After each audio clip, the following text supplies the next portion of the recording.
Honesty is the best policy. খুবই সত্য কথা। Welcome to my channel. আজকের লেসনটা right forms of verbs part 26। এর আগে আমরা 1 থেকে 24 পর্যন্ত যে লেসনগুলো দিয়েছি সেগুলোর মধ্যে কিন্তু রুলস ছিল। গতকালের লেসনটা আর আজকের লেসনটা এটা কিন্তু আমরা বোর্ড থেকে নিয়ে রাইট ফর্মস অফ ভার্বগুলো আমরা করে দেখাচ্ছি বুঝিয়ে। তুমি যদি আগের লেসনগুলো না দেখে থাকো তাহলে উপরে আই বাটনে ক্লিক করে প্লেলিস্টে গিয়ে দেখে আসতে পারো। কেননা ওইগুলো না দেখলে কিন্তু এগুলো বোঝা আজকের লেসনটা বোঝা একটু কঠিন হবে। দেখো প্রথমে আমরা কি করি, আগে আমরা আমাদের যে ভার্বগুলো দেওয়া আছে সেগুলোর অর্থটা ভালো করে জেনে নিই। কন্ট্রিবিউট মানে অবদান রাখা, কনফাইন আবদ্ধ থাকা, কিপ রাখা, প্রুফ প্রমাণ করা, ওয়ার্ক কাজ করা, ডেভেলপ উন্নতি করা, রিসিভ গ্রহণ করা, বিকাম হওয়া, অ্যাডাপ্ট খাপ খাওয়ানো, বি হওয়া অ্যামিজার পদের। তাইলে আমরা একটা লাইন করে পড়ে তারপরে গ্যাপটা ফিল আপ করি। সেন্টেন্সের অর্থের আলোকে আমাদের এখানে ভাবটা নিতে হবে। দেখো, অ্যাকর্ডিং টু দ্য হিস্টোরি, ইতিহাস অনুসারে উইমেন ইন দ্য পাস্ট, অতীতের মহিলারা were dash within within the four walls, চার দেয়ালে কি আবদ্ধ থাকতো।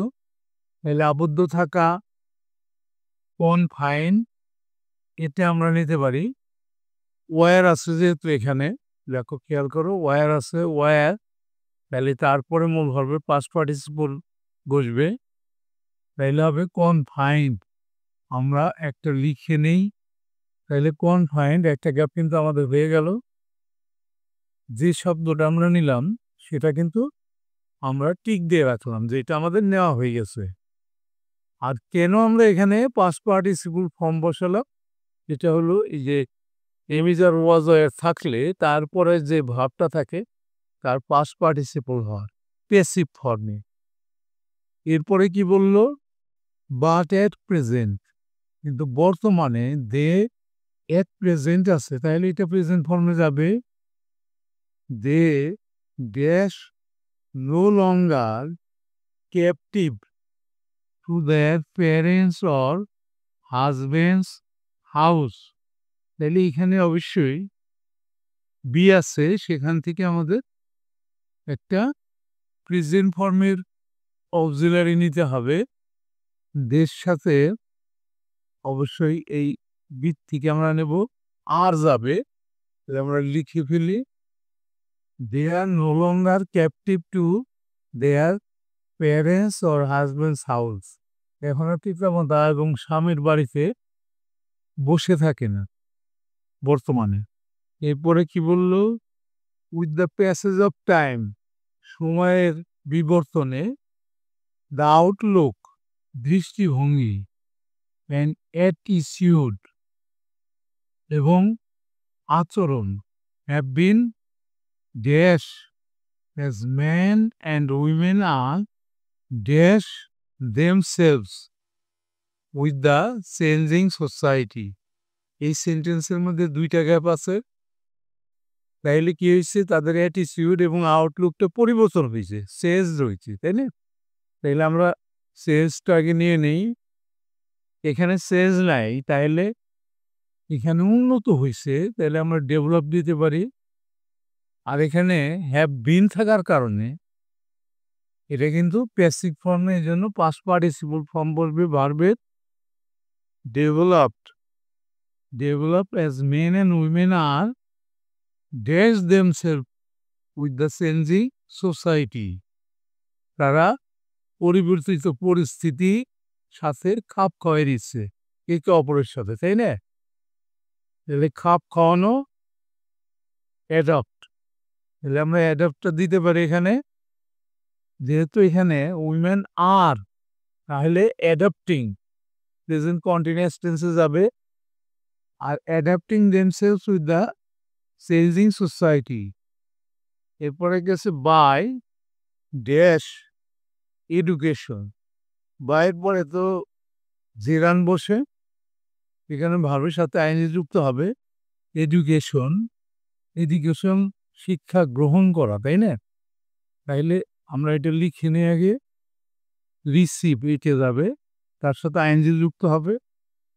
Receiving education their dash pilots, শিক্ষা গ্রহণ করে তারা pilot, doctors, engineers, high official ETC এগুলো হইতেছে। হওয়া ইংরেজি কি? বিকাম। তাইলে আমাদের বিকাম যাবে, কিন্তু তার সাথে অবশ্যই দে আর আছে, তাহলে প্রেজেন্ট কন্টিনিউয়াস টেন্সে যাবে। দে আর বিকামিং, তারা হইতেছে। They are becoming etc. এরপর আছে they are dash hand to hand with men in all the programmes, তারা হাতে হাতে কাজ করতেছে, তাই না? তাহলে আমরা এখানে ওয়ার্ক এটা নিতে পারি, আর তার সাথে আইনজি যুক্ত হবে, যেহেতু এখানে একটা আর আছে। দে আর ওয়ার্কিং, তাহলে আমরা এখানে বসাবো working. Working hand to hand with men, পুরুষদের সাথে তাল মিলিয়ে কাজ করতেছে। We in all the program, গুরুত্বপূর্ণ বিভিন্ন প্রোগ্রামে কাজ করতেছে। এরপরে কি আছে? They R now able to, নাও আছে, এটা অবশ্যই প্রেজেন্টে যাবে। Able to dash their worth, তাদের যোগ্যতা প্রমাণ করতে পারতেছে। প্রমাণ করা মানে প্রুফ। তাহলে এখানে অবশ্যই আমাদের প্রুফ আছে, হ্যাঁ আছে, প্রুফটা বলবে। আর এখানে যেহেতু টু আছে, টুর পরে কিন্তু মূল ভার্বের প্রেজেন্ট ফর্মটাই বসে, তাহলে শুধু প্রুফ বসবে। তারা যোগ্যতার প্রমাণ দিতে সক্ষম হচ্ছে। এরপরে কি বলল? They dash mass to the economy of the country, তারা দেশের অর্থনীতিতে অবদান রাখতেছে, তাই না? তাহলে অবদান রাখা ইংরেজি কি? কন্ট্রিবিউট। তাহলে আমাদের এই কন্ট্রিবিউট এটা আসবে, আনিলে কন্ট্রিবিউট। দে এই জন্য কন্ট্রিবিউটের সাথে এলব্যাস যুক্ত হইল না।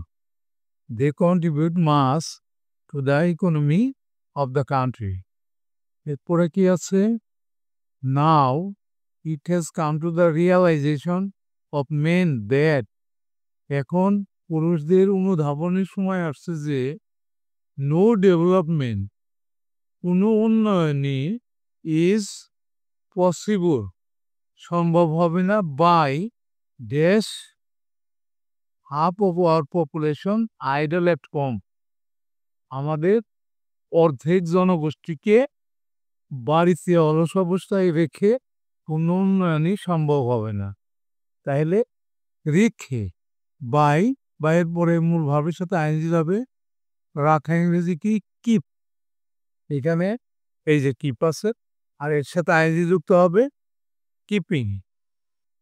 দেখো, তাহলে আমাদের রাইট ফর্ম অফ ভাবটা কিন্তু আজকে হয়ে গেল। তোমরা নিশ্চয়ই বুঝতে পারলা। শিখতে চাইলে প্রতিদিনই আমি লেসন দিয়ে থাকি, তোমরা নিয়মিত দেখবা। ঠিক আছে, thank you for watching, see you next.